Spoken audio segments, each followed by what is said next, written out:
All right, folks, welcome back to the Coachful Coaching Podcast. And today I'm here with Kelly Wood. Kelly, welcome to the podcast.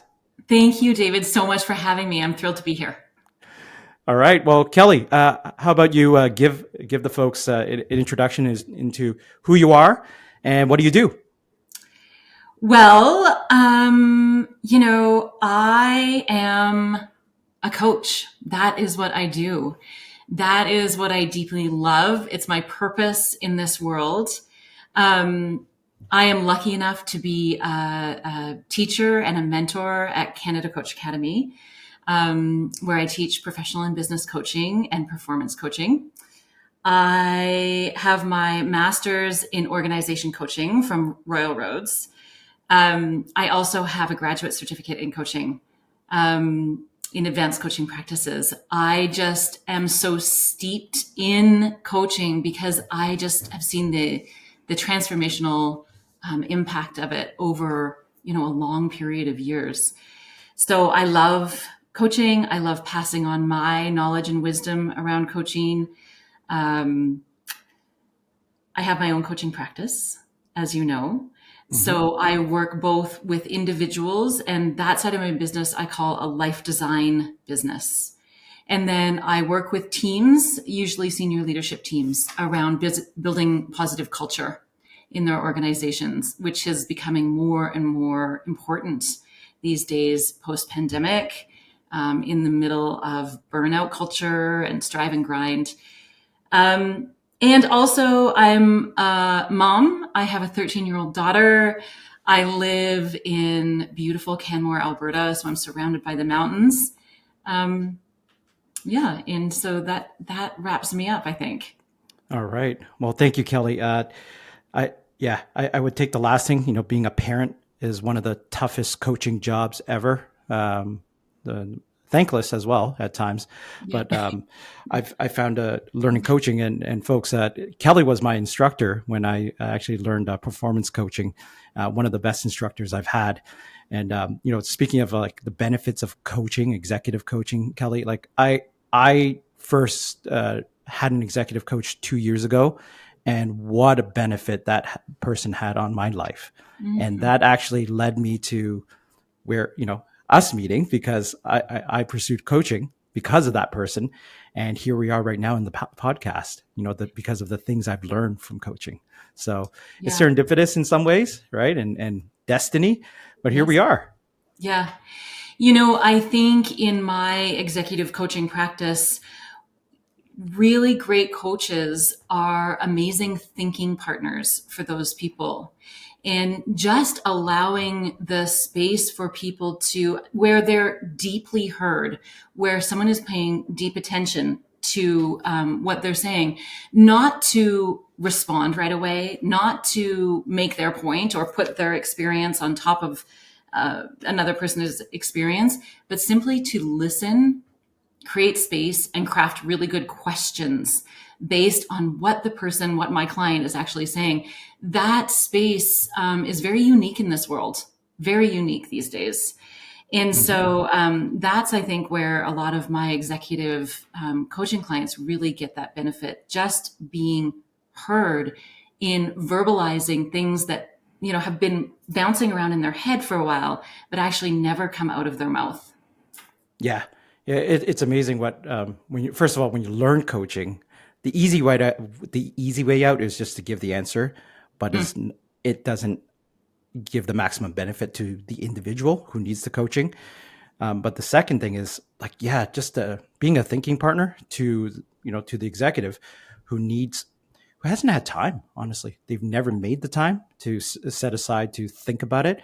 Oh my gosh, I personally, just in coaching exchanges recently, a lot of things I've worked out that has been just sitting there for a number of months that, actually it's pretty obvious. It's obvious after you spent an hour just thinking about it, right? And talking through it.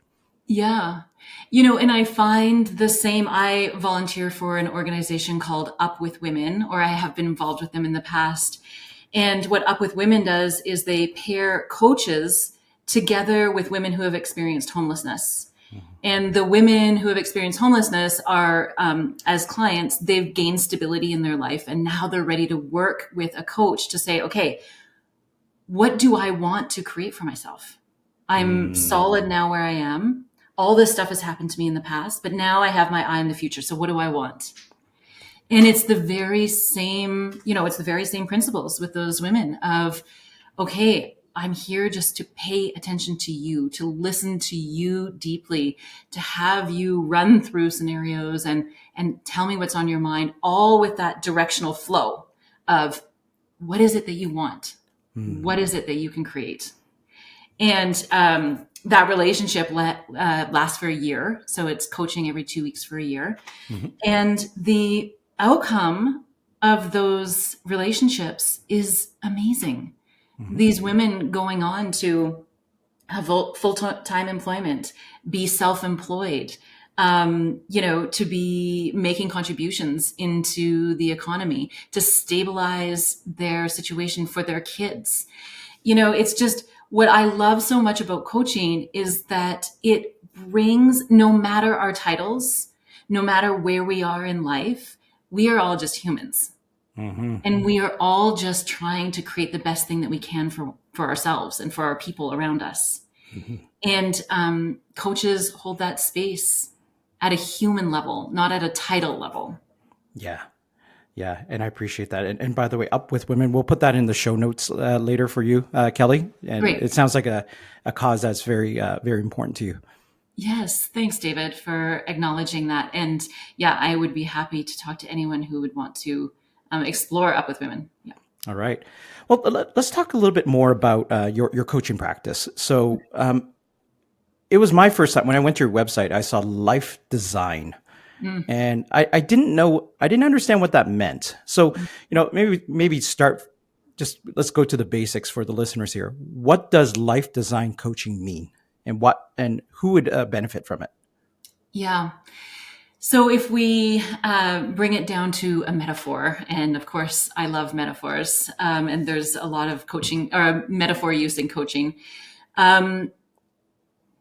It's the difference between composing your life. Life design is all about composing your life, being intentional about your life, imagining what you can create and how you might do it, and what the gap is between where you are now and what that thing is, what that vision is.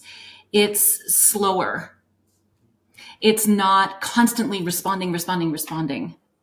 If you look at the other metaphor, people who juggle their lives. And in fact, I have a life design client who called it joggling.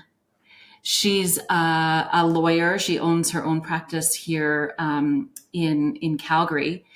And she said, well, not only do I juggle everything, my family, my work, my community service, my volunteer, all of those things, I do it while I'm jogging. And, we've had a real culture around hustle and grind, striving hard. Yeah. And I'm sure we'll talk about this a little bit later. People are in burnout. And so what does it mean to slow all of that down and become really intentional about what you want to create? Doing some inquiry into what's actually really important to us. So life design is literally about designing your life. And I think that my inspiration, years ago came from a Mary Oliver poem where she asked the question, tell me, what do you want to do with your one wild and precious life? That's a showstopper for me. Yeah. Right? Yeah. Your one wild and precious life. It gives you shivers. I just got shivers there for a second when you said that. Yeah. Yeah. It actually, one of the things that inspired me, similar to that question, was Steve Jobs did a 2005 commencement speech. He just He just survived his first bout of cancer. And then we all know, like 6 years after that, he passed away. Yeah. And he basically, it was that speech basically brought to the forefront. It's like, don't waste your life. Like, what are you going to do in this one life you have? Right? That was the essence of it. Like, what difference are you going to make? And he was very clear on what difference he wanted to make. He didn't care about the furniture in his house. He had no furniture, right? His house was probably the plainest of all, but he knew he wanted to change people's experience with, the very phone you and I used right now. Right? That's right. Yeah. That's the impact he Right. wanted to have. Right. Yeah. And so that's clarity there. I actually, I do want to hit on this burnout and hustle and grind. Oof. I think a lot of my network. So I work in technology. I've been working with Silicon Valley companies for a number of years. I've been to San Francisco too many times, and it is about hustle, grind, burnout. I'll sleep when I'm dead. It's and you see these 23-year-old kids driving insane cars, which they've never earned, and just money just thrown around. And it's all about build the next app and become the next Mark Zuckerberg. Nobody talks about the consequences. Nobody talks about the 99.99% of people who don't make it, which is a majority of us. But nobody also talks about the other 7%, or I'm making numbers up, but the small majority of small business owners like yourself, right? Who actually, you don't go into excess, right?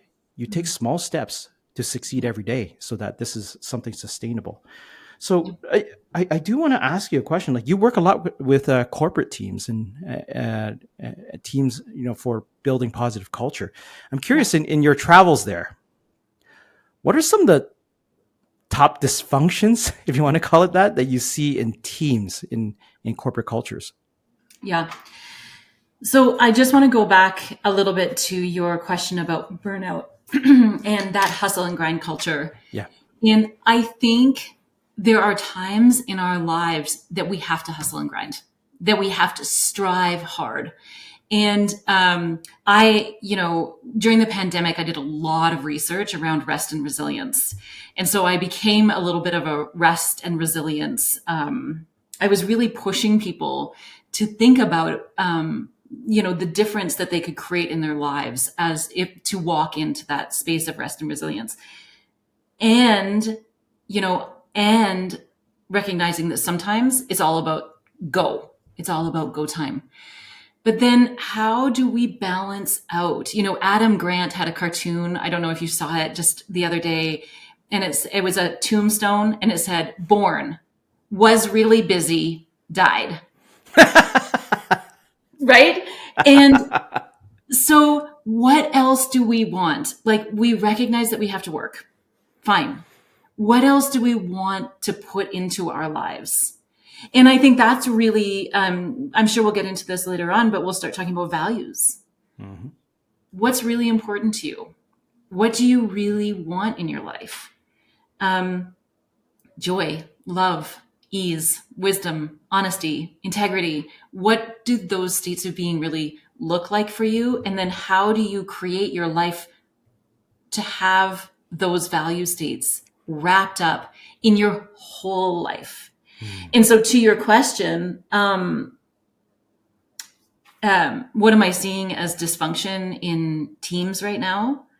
I will tell you, by far and away, the biggest dysfunction I am seeing is burnout. And it is, the word burnout is losing its impact because it's so prevalent in the culture. Everyone is talking about burnout. And so, it's the word is actually losing its urgency and how serious it is. Whole organizations that have stories that they're telling themselves around, we're all in burnout. It is burnout culture. In order to be in this kind of bureaucracy, we do work in burnout. That, for me, is a problem. When employees are working 16-hour days, when they're working on the weekends, when there, and it's not a choice to work on the weekends. It's, I have to work on the weekends. I'm seeing this a lot in big bureaucracies. And so I'm spending some time with colleagues thinking about solutioning around how we start working with systems, bureaucratic systems, to address burnout. Because essentially, and I know this sounds extreme, but essentially, big bureaucracies that are in this state of burnout are killing their employees. Slowly. It's real. Yeah. It's really real.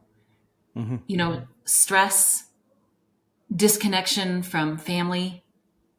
When people are in burnout, they start to just distance themselves from anything that's been important to them before. And so, and it's not, I mean, it's wonderful to be able to go into organizations and do teaching around how to rest, how to have resilience, what burnout means, you know, for individuals. But I think that there's a larger systemic response that needs to happen. How do we go into organizations and deal with the system that's getting people into burnout? And then the wider culture. Yeah. How do you address that in the system? I think that's the question. And I think a lot of us are working on it. I think a lot of us have it in our minds, you know, people who care about organizations, because where we're seeing it a lot too is in charities. And so the charitable sector, you know, is known to work really, really hard because it's all very passion driven. But now that seems to be, after the pandemic, it seems to be getting worse. And so how do you deal with it at a systemic level? Well, you know, what are we asking of the organizations? What are we asking of senior leadership teams to model for their teams, to put in place as policy for their teams, to do research out there on what a 4-day work week looks like? Like, these people are working 7 days a week. There are other big organizations out there who have gone down to 4 days a week and they're managing it. They're doing really well. And so what is the wider research out there that tells these bigger bureaucracies it's okay to experiment and to explore into this place of taking care of people, taking care of your mission? For sure, that's why you're there as an organization. But if we're not taking care of our people, then what's going to happen? Well, you know, what's going to happen, and what we've seen, is that the organizational structure survives and the people just cycle through. Yeah. The turnover. Right? Yep. Yeah. So this is a 10-hour podcast on its own, just talking about addressing that culture. But I guess when you're in these organizations, and I have a particular interest in this because I work in a very bureaucratic organization, just like a lot of the ones that you coach, right? But when you look at it that way, like, what are the sources of the burnout? Like, and let me elaborate on what I mean. Is there's passion. There's some folks who don't know when to stop. That there could be the top down culture, like push, right? There could be some pressures just from the outside, like, you know, hey, it's a tough economy. We got to push even harder, right? And I see a lot of that going on right now, you know, at the, you know, for-profit and nonprofit level, right? So I guess, like, what are some of the sources of the problem? And then I guess advice to the leaders listening in. What are some small steps we could take right now to help our teams with burnout? That's such a good question. That is such a good question.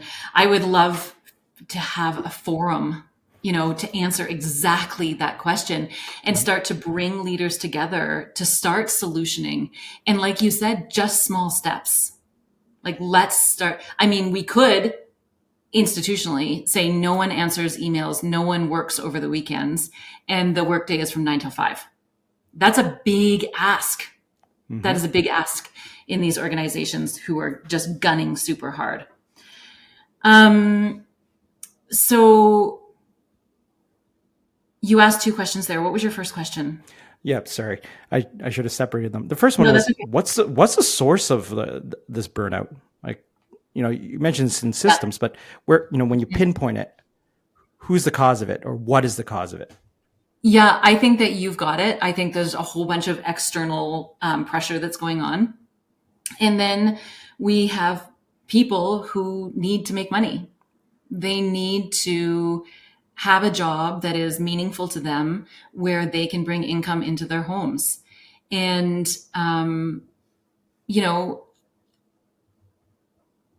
I think really it comes down to that. People needing to keep their jobs in a really kind of rocky economy. Yeah. And so if the culture or the leadership is saying, yeah, I work all night and I work all weekend, you better keep up. It all comes down to these individual, it's a big systemic problem, but it comes down to people having to bring money into their homes. And I think also we have to be really respectful that there is burnout happening in families. We've just been through a pandemic. We have kids who are going to school. Anxiety levels have never been higher in schools. Well, that affects the individual in their home. They're looking after their kids in different ways. Teachers are burnt out. There's just so much external force happening right now on people. And so, and when I asked the kind of questions like, what is in your control to these people? Well, there's a lot that's out of their control that's really putting them in a pressure cooker. And so for a senior leadership team or, an organization who's witnessing this in their employees, what I think a really interesting solution is to actually ask the employees what they need. Knowing that in a lot of these organizations, we can't switch big systems in a snap. We can't pivot them super quickly. But, what do the employees actually need? It's like that old typical thing, senior leadership providing an answer that actually no one wants. Yeah. So what do we need? I think that would be a really good first step. I think modeling how we want our organization to be. I think values, establishing organization values. A lot of organizations have values that are on the wall that people kind of sign their name to when they get onboarded into the organization, but those values don't mean anything and they're not woven into the organizational structure in any way. So, if we have a value of integrity in our organization, what does that actually mean? And what does it mean on the outside? But what does it mean inside of our organization? Connect, which leads us into the conversation of connecting employees to the why, to the purpose of the organization, to the larger impact of the organization, and reminding them that this is why we're doing the work. Connecting to the why. Yeah. So asking employees what they need, centering on your values, and then living your values by connecting the why back to your organization's values. Those are three actionable things that I'm hearing that leaders can take today, right, to help with burnout. Yeah. It's as you were talking, Kelly, I just had a conversation recently with some individuals on my team recently, and with layoffs and restructuring that's happened recently, there's there's the people who unfortunately were laid off, and then there's survivor trauma of the people Mhm. who stay, and there's still an atmosphere of fear, right? And when Yeah. there's fear, naturally, any human being, any animal, quite frankly, you retreat to what's safe. Hmm. Maslow's hierarchy of needs, you're talking about people just need to make money, keep their jobs, pay their mortgage, Yep. all that stuff. That is the most basic level of the pyramid. Yeah. You need to be able to have a shelter over your head. Yeah. And but you're right. Like, it's just starting the conversation. And I guess, I took your advice without even knowing your advice. Like, so what can we start to do to change that?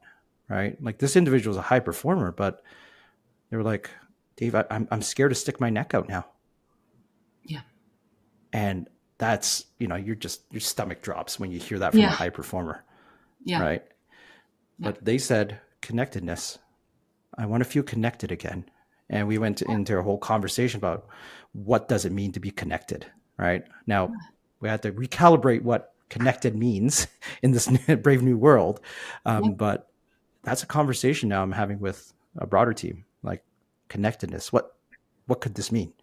Yeah. So, Organizations, like people, they wrap their hands around a story. And then they live into that story, and potentially for decades. So if there is a big restructure that happens and a whole bunch of people get let go, the story becomes about fear. It becomes about how badly that restructure was done, about, whatever the story is. But as you said, it's fear based, it's anger mhm, based.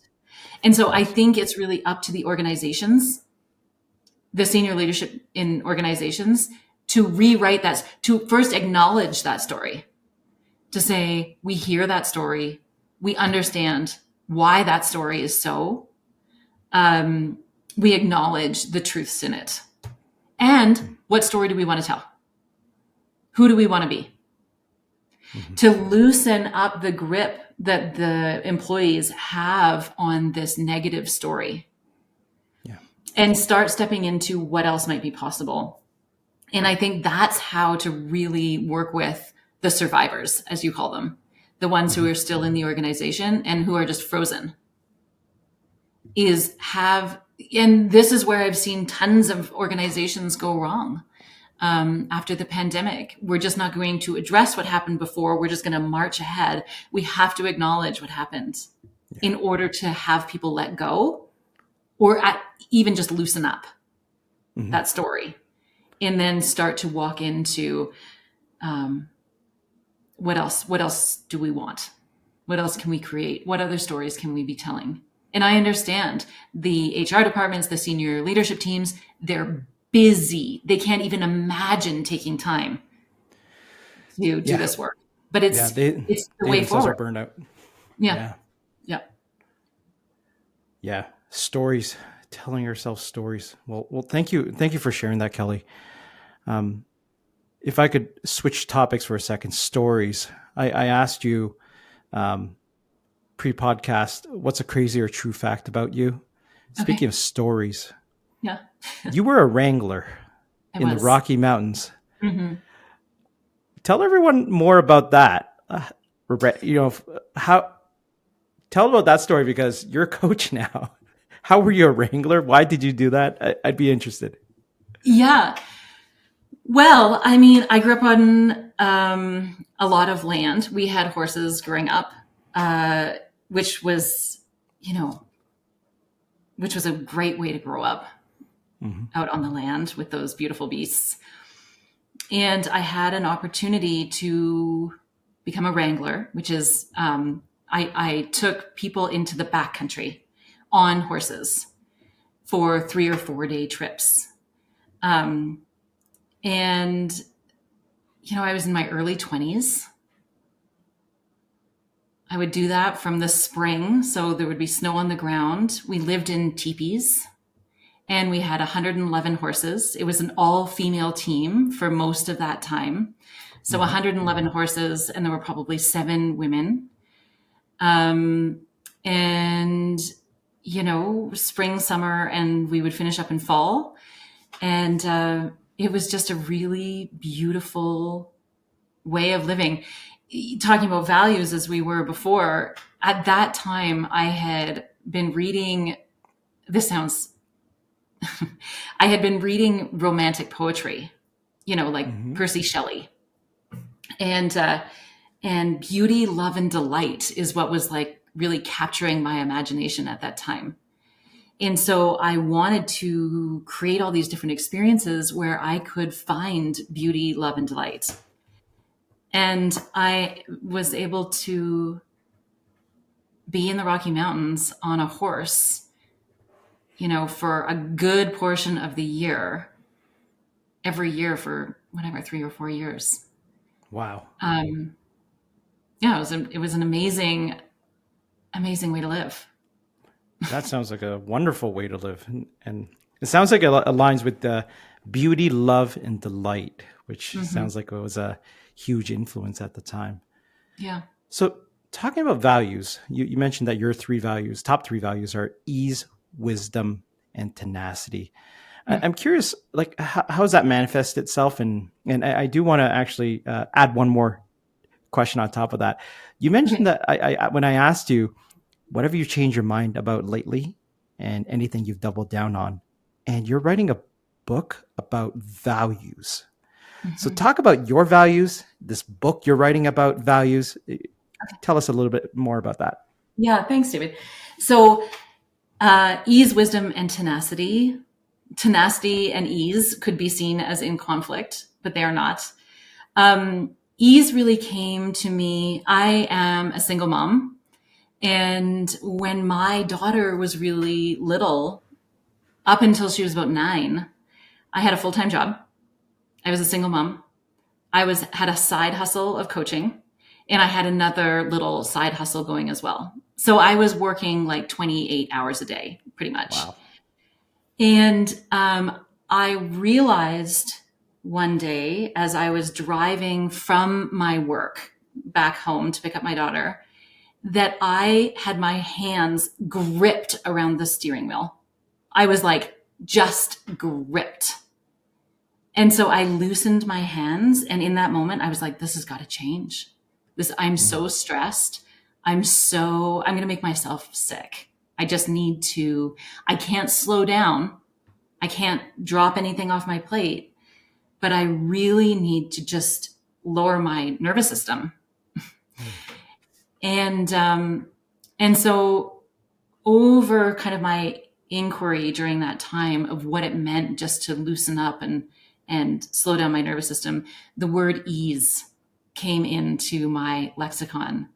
And ease for me just means having a lower nervous system, space to think, just a little bit of a slower cadence, Mm. because I really believe that rest equals smart.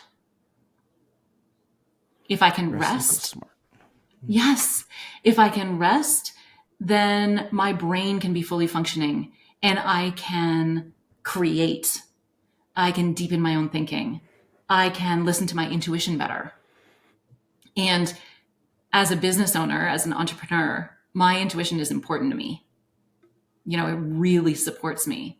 So when I'm moving too fast and I'm super stressed out and everything is vibing high, which it still does, I'm not an ease expert yet, uh, I lose that sense of intuition and Mhm. deeper thinking. So ease. And then wisdom and tenacity. Tenacity is all about, I'm an entrepreneur and I love my work. And I think my work is helpful to people out there in the world. And so I'm gunning for it. I want my work Mhm. out there. I want to I want to make an impact, because I think that the impact that I can make is going to make a difference in other people's lives, Mm. um, which is where wisdom fits in.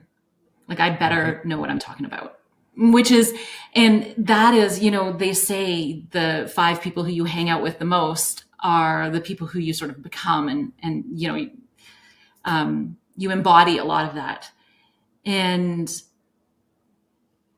I think that when I look at those 5 people, we're all in that same space. We do a lot of education. We talk to each other a lot about, issues that are happening right now and, how we can influence. So those are my values, and that's why. And then my book it's fun, actually. And I think it will be fun for your listeners. I have a really good tip that I've only just learned it through experience. Mm-hmm. I've always wanted to write a book, always, since I've been 9.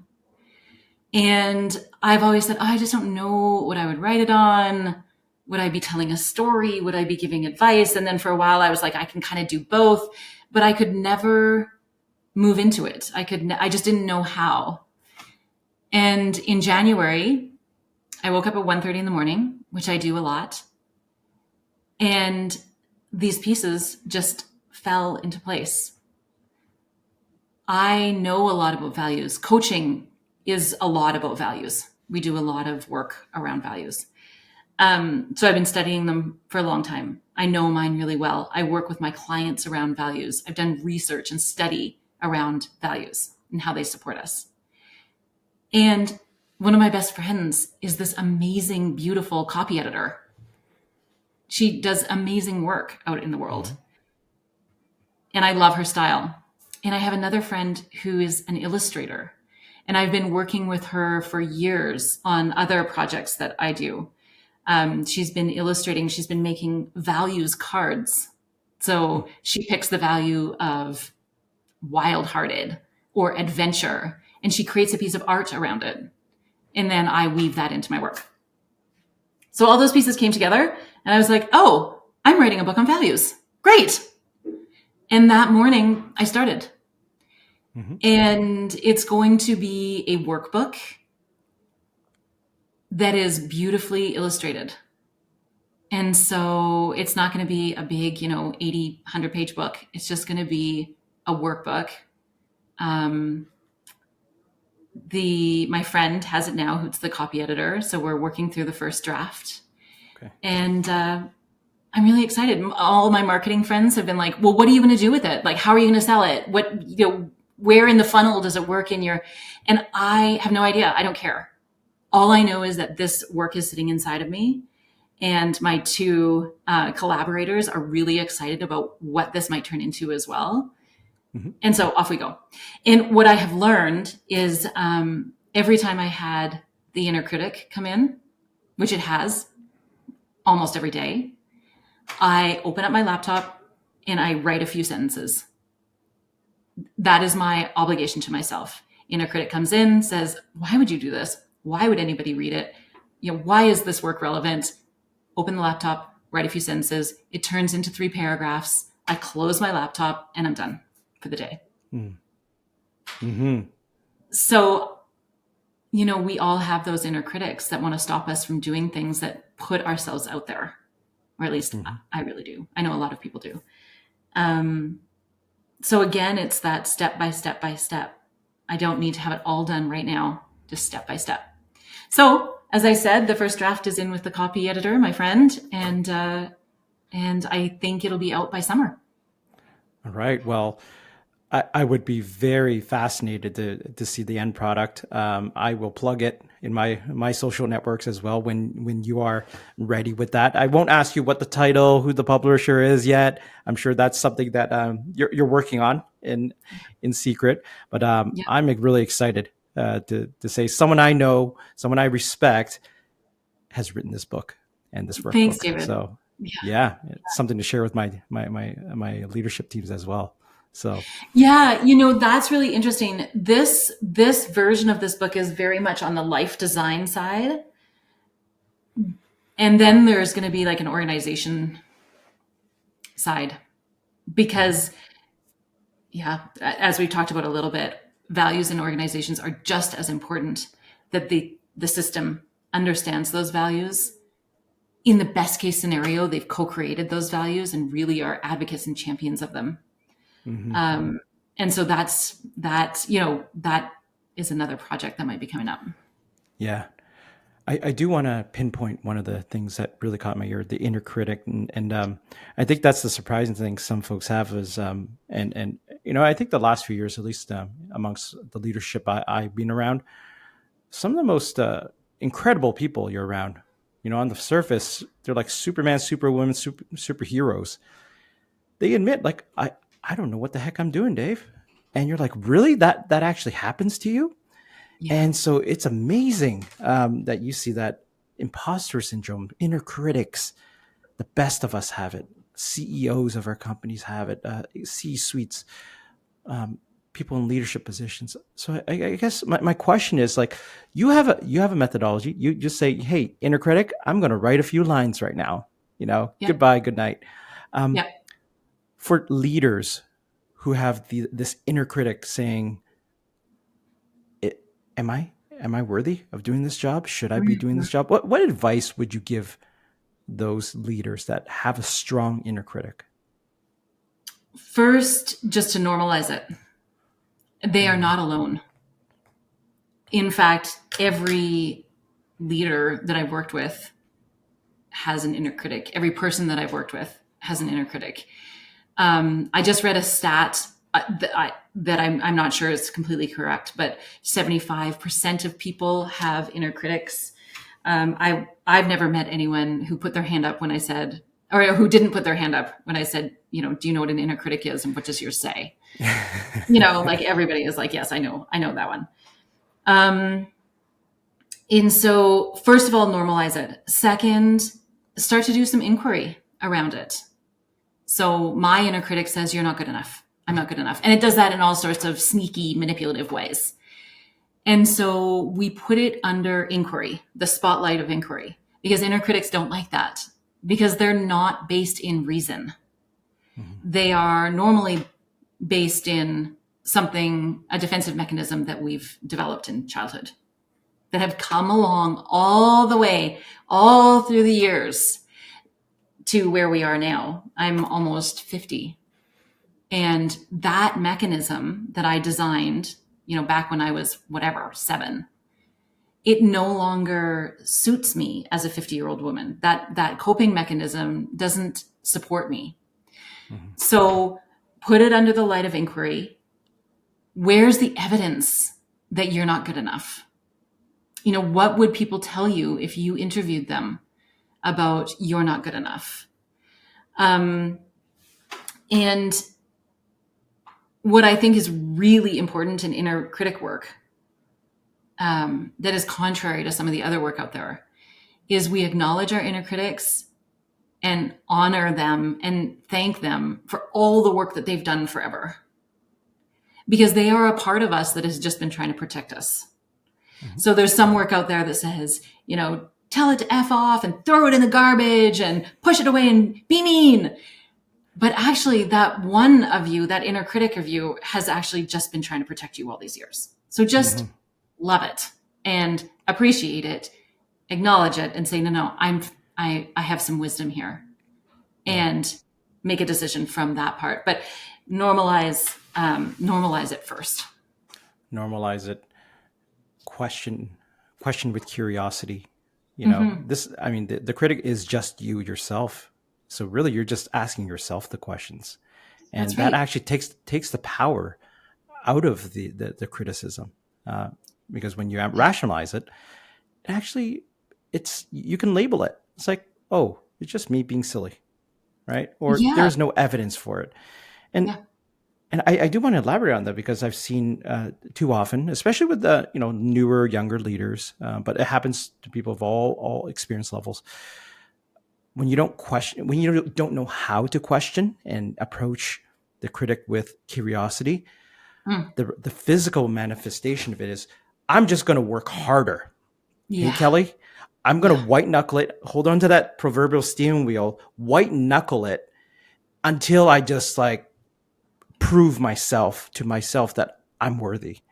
And one of the things I've learned is that, and I had a coach who said to me, Dave, so you're polar opposites. On one hand, you love to learn.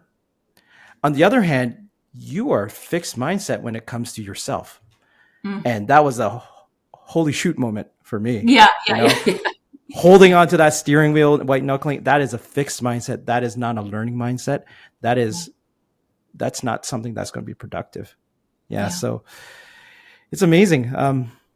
Could I do want to ask you a question about, one of the last questions here is, on the topic of inner critic, but more broadly, just to young leaders out there, newer leaders out there, what advice would you give to them? Yeah, it's such a good question. And my brain immediately goes to self-awareness, Hmm. self-awareness, emotional intelligence, um, awareness around inner critic, everything's awareness of your own values. Um, the better we know ourselves, we can only meet people where we're at. So when we know ourselves well, and we have that really good foundation, we have that good authentic alignment of knowing who we are, then we can work with our teams from that perspective.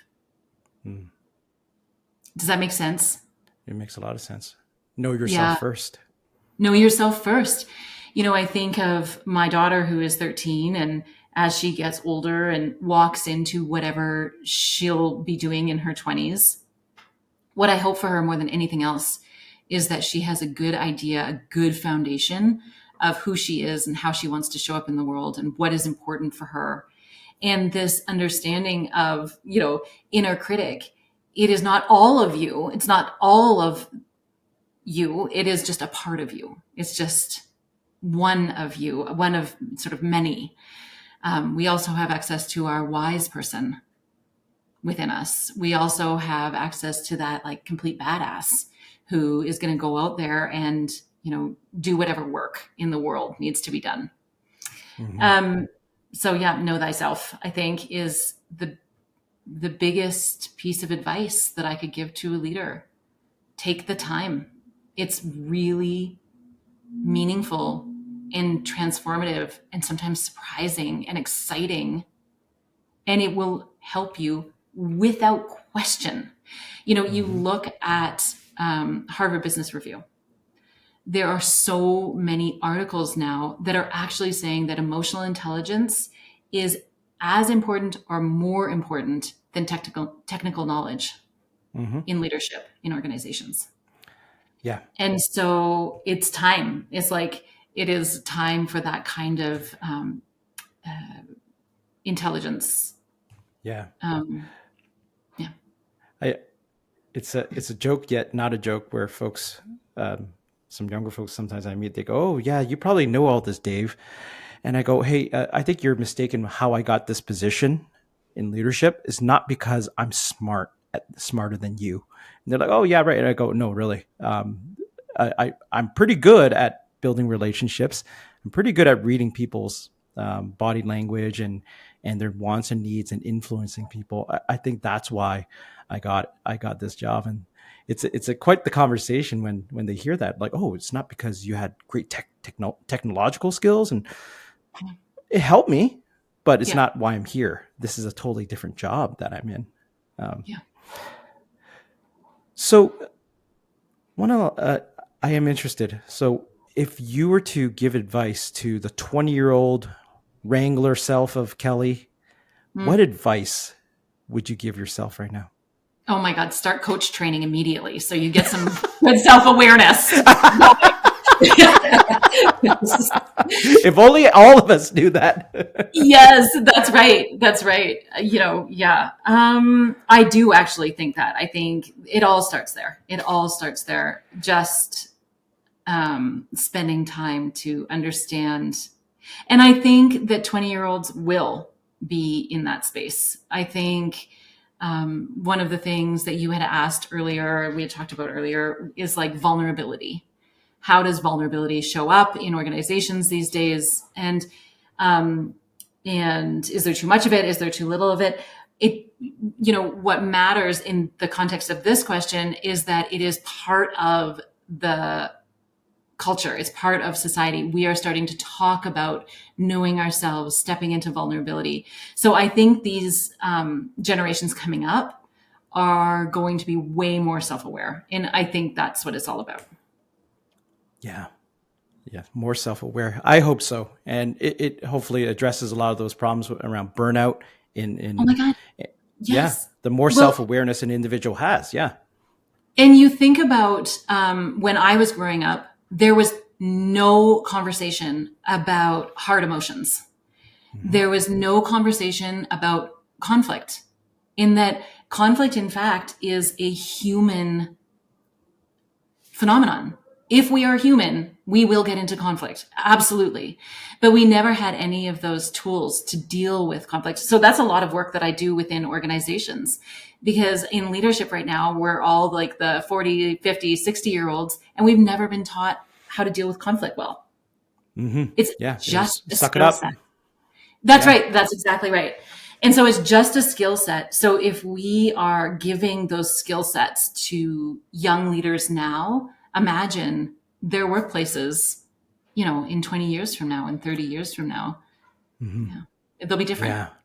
I hope so. And, I've talked about this on another podcast where I asked my son, he's going to high school soon. And I ask him, I go, hey, have you noticed dad never asked you like to study X, Y, Z, study this, study that? He goes, yeah. I go, what do I focus on? He goes, my attitude. I go, and it's attitude around following up, discipline in your work, the things that's going to make you successful. And I think it's over the years where I've learned exactly what you're talking about, the self-awareness, attitudes, how to deal with conflict, the soft skills, right? It's hopefully that's we can pass down to our next generation. Yeah. I really hope for that. Yeah. Me But too. I guess last question to you, then I'm going to have you ask me a question, but what do you hope to pass down to the next generation? Oh, oh my God, David, that's a big question.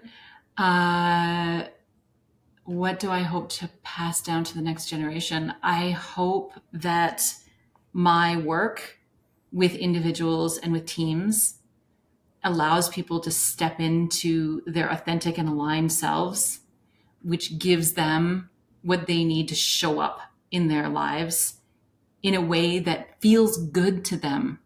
Because people who feel good, that ripple effect to their kids, to their communities, to their workplace, and how they can model living in that aligned, authentic state. If I can do that for people, there's a lot of ripple out into the world. And so that's what I hope I continue to do. Yeah. I think in MBA terms, they call it the multiplier effect. Yeah. And I think that is what you are. So, Thank you. well, I've been ending all these podcasts with turning over the last question to my guest. So, what's your last question for me? I'm curious you are a really strong leader. You lean into that emotional intelligence in your work. What's your advice for young leaders coming up right now? My advice, one of the best pieces of advice I've gotten. So one of the things I reflect on, Kelly, is what drives a country like Bhutan. So the country of Bhutan is the happiest, has the gross happiness index or something. What drives happiness? It's a state of mind. It's not a destination. It's a state of mind in your journey. What drives that? And one of the phenomenons there is that they talk about and they acknowledge death. It sounds very morbid, but hear me out for a second. Imagine every day you thought, just like what we said about Steve Jobs, if today was your last day, are you truly doing what you want to do? Yeah. Are you having the impact? Are you going to have that tombstone like Adam Grant says, born, was busy, Yeah. died? Yeah. And when you acknowledge that you only have a finite time on this earth, you actually don't want to do more. You want to do one thing that really matters to you, or a couple Yeah. things that really matter. And I think that's the thing. It's, why are you doing what you're doing? Center yourself on that. And it took me, and just to answer your question now, I've chosen personally that leadership is for me to produce more leaders that are effective, the multiplier effect, as they call it. That is Yeah. my job. Whether it doesn't matter what my title is, my job is to create more leaders that Yeah. are effective and are going to create even more leaders. Right. And that's what I do with my kids, to create attitudes that's going to create individuals that are going to be very productive in society and going to have a positive impact. It took so many years just to come back to that, but it feels so right now. When you picture yourself, one day you're going to die, you really want to know what your impact is. I want people to say, Dave created all these leaders. They attribute their success to David. And it's because of David's influence. That is why they feel they're successful. That's what I want. And, Yeah. and that you need to center yourself on what really matters to you. That's my advice. Yeah. I think we're doing good work in the world, the two of Yeah. us. Yeah. Yeah. Yeah. Well, Kelly, I really have to thank you, and thank you for the long but short 6 months I had working with you, learning about coaching. But I have taken that; it has made me a better leader in the world right now. It's led me to doing what I'm doing right here. Right? It's this is a form of giving back, but it's also selfishly a way for me to learn. And I do want to thank you as well. So, Kelly, we're almost at 1 hour. 1 hour has flown by, It sure but I want to has. thank you. Yeah. Yeah, David, thank you so much. This was so fun to do. I really appreciate the work that you're putting out into the world. That multiplier effect or that ripple effect, it's important. And I think it makes a difference. All right. Well, Kelly, thank you for joining me today. Okay. All Bye. right. Bye.